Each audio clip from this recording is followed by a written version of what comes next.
네, 안녕하세요. 강원도민일보 6.3 대선 직격 인터뷰. 저는 강원도민일보 정치부장 박지은입니다. 자, 오늘도 특별한 손님을 모셨는데 더불어민주당 강원도당 위원장님이시죠? 김도겸 위원장님 오셨습니다. 안녕하세요. 예, 안녕하세요. 네. 김도균입니다. 예. 오늘 너무 바쁘시죠? 예, 이게 사실이 목소리가 계속 그 소리를 질러서 이렇게 아침에는 가라앉았다가 또 오후 되면 좀 좋아지고 이걸 지금 매일 반복하고 있습니다. 네. 대선까지 11일 남았습니다. 예, 예. 뭐 그동안 좀 여러 지역들 이제 유세하셨는데 좀 체감이 어떠신가요? 우선 제가 이제 한 10여일 다니면서 느낀 그 사항은 하여튼 강원도의 이 바닥 민심이 하여튼 요동치고 있다 하는 것을 현장에서 하여튼 체감했다. 먼저 이렇게 말씀드리고 싶고요. 아시다시피 우리 강원 지역은 지난 22년 3월 20대 대선에서 18개 시군 전 지역에서 사실은 전패를 했습니다. 그래서 어떻게 보면 걱정도 많고 정말 이런 쓰라린 패배를 다시 경험할 수는 없다 하는 그런 절박감이 좀 있습니다. 그리고 아시다시피 이재명 후보가 민주당 대통령 후보로 확정된 다음에 첫 번째로 방문한 지역이 우리 강원 지역의 접경 지역, 동해안 지역, 폐강 지역을 첫 번째 방문 지역으로 사실은 선택했지 않습니까? 저는 이제 처음부터 이재명 후보를 모시고 함께 그 지역을 돌았었는데요. 지금도 그 지역마다 정말 발 디딜 틈 없이 그 주민들이 현장에 나와서 직접 응원해주는 그 열기를 하여튼 지금도 잊지 못한 그런 감동의 시간이었습니다. 그럼에도 불구하고 사실은 첫 번째 방문 지역으로 이렇게 우리 강원 지역이 정해졌을 때 도당위원장으로서 조금 걱정은 했습니다. 왜냐하면 혹시 첫 번째로 방문하는 지역인데 시작이 썰렁하면 어쩔까 하는 그런 걱정을 했는데요. 우선 시작하는 지역부터 시작해서 강원 지역 전체를 돌 때까지 지역 주민들이 응원해주는 강도 그리고 열기 너무 고맙고 하여튼 감사한 그런 시간이었습니다. 그리고 그 후에 또 추미애 의원이나 김병주 의원 또 엊그저께는 이제 박찬대 권한대행까지 강원 지역을 이제 돌았는데 그 열기가 하여튼 꾸준히 지속되는 것을 이렇게 보면서 이번에는 강원도가 이길 수 있겠다 하는 그 자신감과 확신이 사실 들었습니다. 그래서 남은 10여일 동안 더 겸손하고 낮은 자세로 하여튼 임하겠습니다. 네. 예. 그래서 이제 강원도민일보가 대한민국 지방신문협의회 이제 회장사를 예. 맡고 있고 이제 29개 지역 유력 일간지가 공동으로 이제 처음으로 여론조사를 했는데 일단 여론조사 결과를 보면은 이재명 후보 46, 김문수 후보 34, 이준석 후보 11% 이렇게 나왔거든요. 예. 이 결과 좀 어떻게 보시나요? 그 결과를 이제 저도 봤습니다. 그래서 아마 이 결과는 6.3 대선을 바라보는 우리 국민들의 그 시선이라고 생각합니다. 즉 6.3 대선에 대한 국민들의 판단이 그 여론조사에 반영됐구나 이렇게 생각하고요. 특히 6.3 대선이 하게 된 원인과 그 계기가 있지 않습니까? 지난 12.3 친위 쿠데타로 이 내란 수계 윤석열 그리고 국민의힘을 비롯한 이 내란 동조 세력들이 대한민국의 국격 또 우리 국민들의 인권, 민생 경제까지 모든 분야를 망가뜨리는 것을 우리 국민들이 지난 겨울을 보내면서 모두가 직접 눈으로 확인했기 때문에 아마 6.3 대선을 우리 국민들께서 판단하는 그런 내용들이 여론조사로 반영된 것이다. 저는 이렇게 생각하고 있습니다. 예. 그런데 좀 산술적으로 아주 단순하게 보면은 김문수, 이준석 후보 수치 두 개를 합하면 이제 45%가 돼요. 이제 물론 이렇게 딱 떨어질 수는 없지만 근데 이제 국민의힘 김문수 후보가 이제 추격을 하고 있고 예. 또 이준석 후보가 처음으로 2자릿수 여론조사를 얻고 뭐 단일화를 안 하겠다라고 이제 해견은 했지만 막판에 단일화가 된다 이러면 좀 뒤집혀지는 가능성이 있는 거 아니냐 이제 이런 의견도 있는데 예. 어떻게 보시나요? 저는 뭐 특별한 이변이 있을 거라고 생각하지 않습니다. 왜냐하면 지난 12.3 내란 사태에 대한 우리 국민들이 직접 다 목도했지 않습니까? 그리고 지금도 내란 수괴와 그 동조 세력들이 어떻게 국민들을 지금 기만하고 또 국민들에게 사과 한마디 없이 버젓이 그 행태를 지금 보이는 것을 분명히 보고 있기 때문에 뭐 특별히 그 이견이라고 할 수 있는 것은 뭐 없지 않겠나 이렇게 생각합니다. 예. 다만 선거라는 것은 마지막까지 그 정말 더 절박하고 절실하게 이렇게 호소하는 그 노력은 하여튼 마지막까지 그 해야 된다 이렇게 생각합니다. 이번 대선은 뭐 이제 계엄과 또 대통령 탄핵이 초유의 상황 속에서 치러지기 예. 때문에 그 어느 때보다 이 대선의 시대 정신 중요한데요. 예. 저희가 즉흥적으로 위원장님 이 대선의 시대 정신 한번 써주시고 예. 또 설명 한번 해주시면.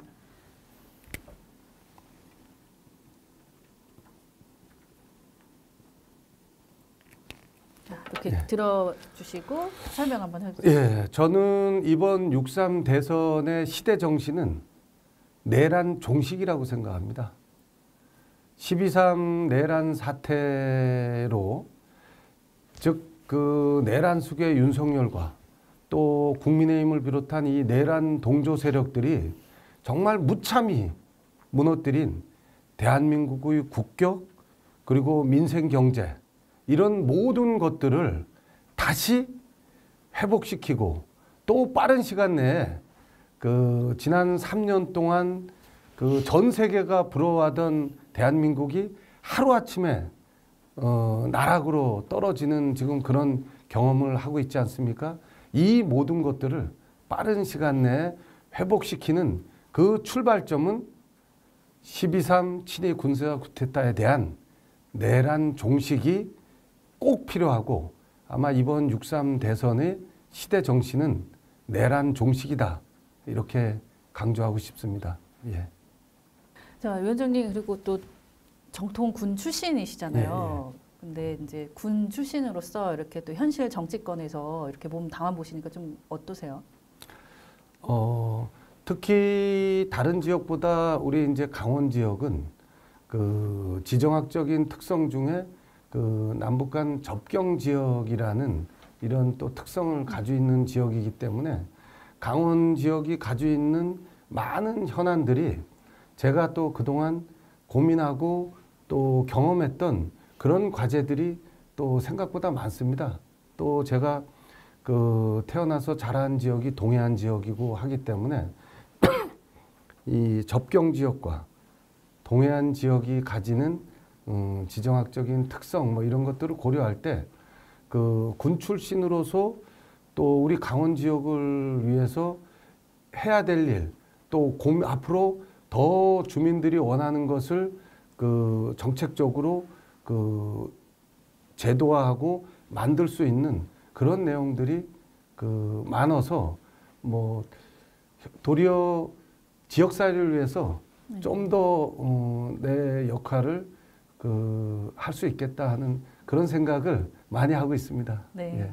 그 이재명 후보도 저번 그 5월 초 한금 연휴 네. 때 이제 강원도 투어를 왔을 예, 때 이제 예. 철원을 첫 방문 지역으로 예. 와서 이제 접경 지역 투어를 좀 하기도 했는데 그래서 이제 특별한 희생에 특별한 보상이 그랬죠. 필요하다. 예, 예. 이제 이런 부분을 지난 대선과 이번에도 좀 약속을 하셨는데 예. 좀 이루어질까요? 특별한 희생에 특별한 보상이? 특히 그 대통령 후보로 확정된 이후에 첫 번째 방문 지역을 접경 지역으로 이렇게 잡은 것은 나름대로 의미가 있다고 생각을 합니다. 그리고 이재명 후보가 그 강원도에 대한 뭐 이렇게 접근 그리고 고민 이런 것들이 담겨 있는 그 방문이 아니었나 이렇게 생각합니다. 사실 강원도 접경 지역에 살고 있는 우리 접경 지역 주민들 지난 수십 년 동안 정말 자기 기본권까지도 희생하면서 살아왔던 그런 분들이거든요. 이런 분들이 그러니까 그동안 국가 공동체를 위해서 이렇게 희생한 이 분들에게 국가가 중앙정부가 이제는 그에 상응하는 보상을 해야 되는 것은 당연한 겁니다.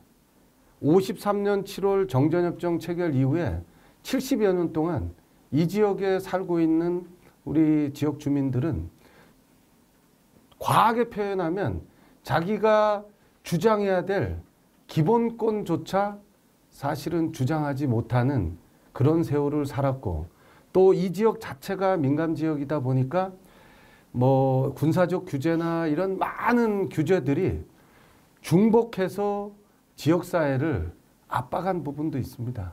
그래서 그러다 보니까 지역사회의 그 어떤 기반이 발전되는 것이 더디어지고 또 그 과정에서 젊은 사람들이 지역을 떠나게 되고 그러니까 지역은 또다시 그 발전의 어떤 장애를 지속적으로 겪어온 게 강원도의 접경 지역이고 강원도의 현실입니다. 그래서 이 부분을 분명히 특별한 희생에 대한 특별한 보상을 직접 현장에서 말씀하셨기 때문에 저는 과거와는 확연히 다른 그런 실질적인 정책들이 만들어질 것이다 이렇게 생각을 하고요. 그리고 특히 이재명이 어떤 사람입니까? 아마 다른 정치인들이나 다른 분들하고 가장 크게 차이 나는 점을 대라고 하면 저는 성남시장, 경기지사 또 민주당 당대표를 할 때 본인이 공약하고 본인이 강조한 사항에 대한 공약 이행률이 뭐 다른 분들이 정말 따라오기 힘들 정도의 이행률을 분명히 보였고 또 우리 국민들이 그것을 알고 있기 때문에 이번에는 아마 본인이 공약한 그런 내용들에 대한 그 후속 조치 또 실질적인 정책 마련 뭐 이번에는 좀 확실히 될 것이다라고 생각합니다. 아마 될 겁니다. 저 또한 그 이재명 후보가 언급한 그 내용들이 이루어지도록 함께 노력하겠습니다. 네. 또 이제 정책 키워드 보면 이제 또 평화라는 키워드를 예. 또 이재명 후보가 또 이제 내세우고 있습니다. 예. 특히 또 이제 강원도는 전 세계 유일 분단국의 그렇죠. 또 분단도이기 때문에 근데 뭐 지금 남북 관계 뭐 길도 다 끊겼고 뭐 돌이킬 수 없는 상황인데 이 남북 관계 그리고 남북 관계화하고 연계한 이 강원도 남북 평화 정책 좀 어떻게 풀어야 될까요? 저는 사실은 뭐 지나간 얘기지만 안타까운 것 중에 하나는 우리 강원특별자치도 마련할 때 평화자가 빠진 것에 대해서 굉장히 안타깝고 정말 아쉽게 생각했던 대목입니다. 강원 지역은 평화가 사실 곧 경제고 그리고 평화가 그 지역사회의 발전에 직접적으로 연결되어 있는 그런 지역입니다. 그래서 이재명 후보 공약에도 접경 지역의 평화와 안전을 지키겠습니다. 이렇게 크게 공약 슬로건을 내놓고 또 그 세부 사항으로 그 윤석열 정부가 일방적으로 전면 파기한 9.19 군사합의의 완전한 복원을 비롯해서 그 접경 지역에서 평화적 조치들을 실질적으로 하겠다고 그 공약사항으로 내놨습니다.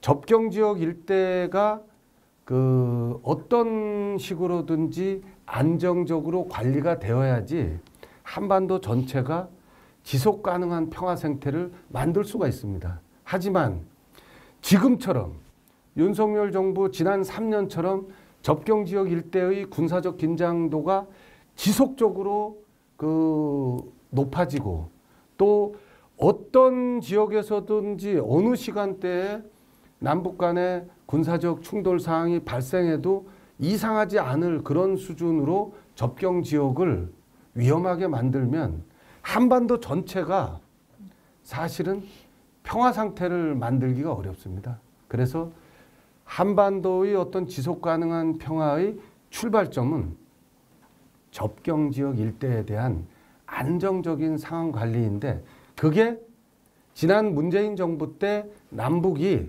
정말 어렵게 합의를 했던 9.19 군사합의입니다. 그래서 9.19 군사합의는 딱 한마디로 남북한 접경지역 일대에서 지상, 해상, 공중의 접경지역 일대에서 상호 적대 행위를 중지하고 그 지역을 평화 상태로 만들겠다는 겁니다. 거기에 따르는 조치들을 합의한 거고, 그 합의 내용들을 이행하는 그런 과정을 거친 거죠. 아마 53년 7월 정전협정 체결 이후에 9.19 군사합의 체결하고 한 5년 동안 접경지역 일대가 그 한 건의 남북 간 충돌 사항이 없었던 것처럼, 이렇게 긴 기간, 정전협정 체결 이후에 이렇게 긴 기간 접경지역이 이렇게 안정적으로 관리된 적은 없습니다. 이것만 보더라도 9.19 군사합의는 남북 간의 접경지역 일대를 안정적으로 관리할 한 안전핀으로서 검증이 된 거거든요. 근데 이거를 일방적으로 파기해서 접경지역 일대가 언제 어디서 어떤 일이 벌어져도 이상하지 않을 수준의 그 군사적 긴장도를 고조시키고 대립사항을 더 심화시키는 지금 이런 상황입니다.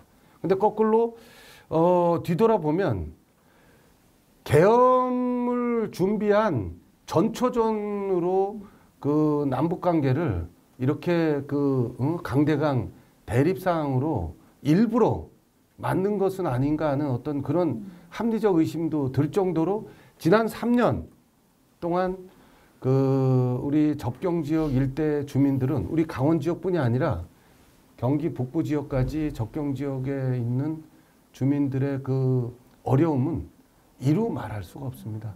이 문제를 하여튼 조속히 그 해결해야 되는 그런 조치가 빨리 그 선행돼야 된다, 이렇게 생각합니다. 네. 그 대선 성적표가 이제 다 시도별로 뭐 중요한데요. 특히 강원도는 뭐 지난 대선 때 18개 시군에서 뭐 다 전패를 했습니다. 좀 뭐 이제 현역 국회의원도 이제 2분이시고 다 이제 원외에서 활동을 하시는데, 이번에는 좀 성적표 어떨까요? 전망 한번 해주신다면. 지금 이제 10여일 남은 이 시점에서 그 강원 지역의 이제 득표율을 제가 그 말씀드리고 또 판단하는 것은 하여튼 적절치 않다고 이렇게 생각합니다. 하지만 분명한 것은 지난 22년 3월에 20대 대선에서 그 우리 강원 지역이 정말 쓰라린 패배를 했습니다. 그 패배를 하여튼 반복하지 않고 이번 6.3 대선에는 그 패배를 설욕하는 그런 계기로 삼아야 된다, 하여튼 이런 절박감은 가지고 있습니다. 아마 근데 우리 도민들께서 우리 강원 지역에 사실은 국민의힘 국회의원이 6분입니다. 이분들이 지난 12.3 내란 사태 때 내란 수괴를 비호하고, 그리고 그 최선두에서 계엄에 동조하는 그런 행태를 두 눈으로 분명히 보셨기 때문에 아마 우리 강원 도민들께서도 아마 이 부분에 대한 엄중한 심판과 또 무거운 그런 책임을 반드시 물을 거라고 생각합니다.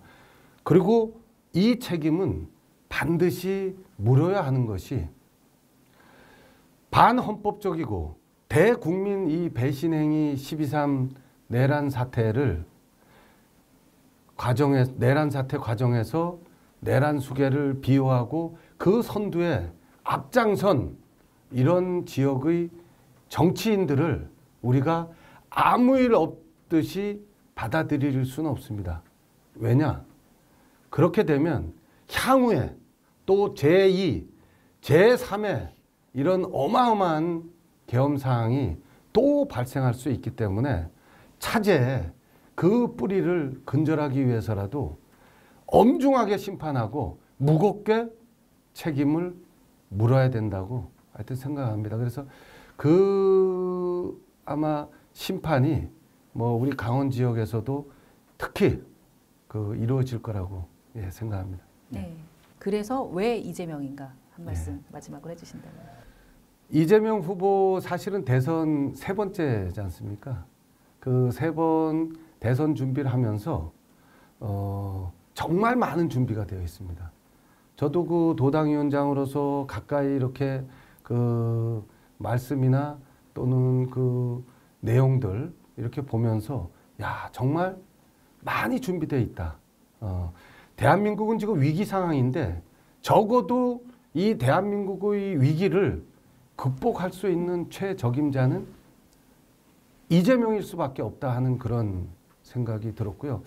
김문수 후보나 이준석 후보는 그 후보자가 되는 과정을 우리가 다 보셨듯이 이 위기의 대한민국을 다시 회복시키고 전 세계가 또 주목하는 그런 나라로 우뚝 서게 하기에는 준비가 부족하다.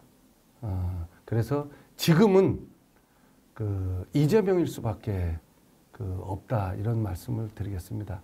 특히 성남시장이나 경기도지사 또 민주당 당대표를 하면서 보여준 성과나 그동안의 치적 활동들을 보면 대한민국이 이렇게 어려운 지금 상황에서는 이재명에게 대한민국을 위해서 또 우리 국민들을 위해서 일할 수 있는 기회를 부여하는 것이 저는 맞다고 생각합니다.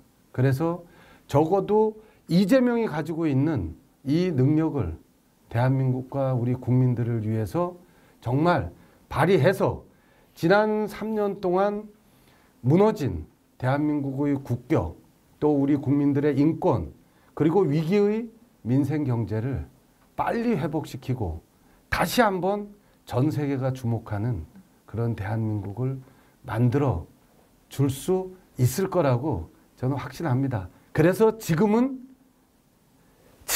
이재명일 수밖에 없고 이재명에게 대한민국을 위해서 일할 수 있는 기회를 우리 국민들께서 부여해야 된다고 정말 다시 한 번 더 강조하고 싶습니다. 네. 네. 자, 이것으로 강원도민일보 6.3 대선 직격 인터뷰 더불어민주당 김도균 강원도당위원장님 편 마치겠습니다. 고맙습니다. 고맙습니다.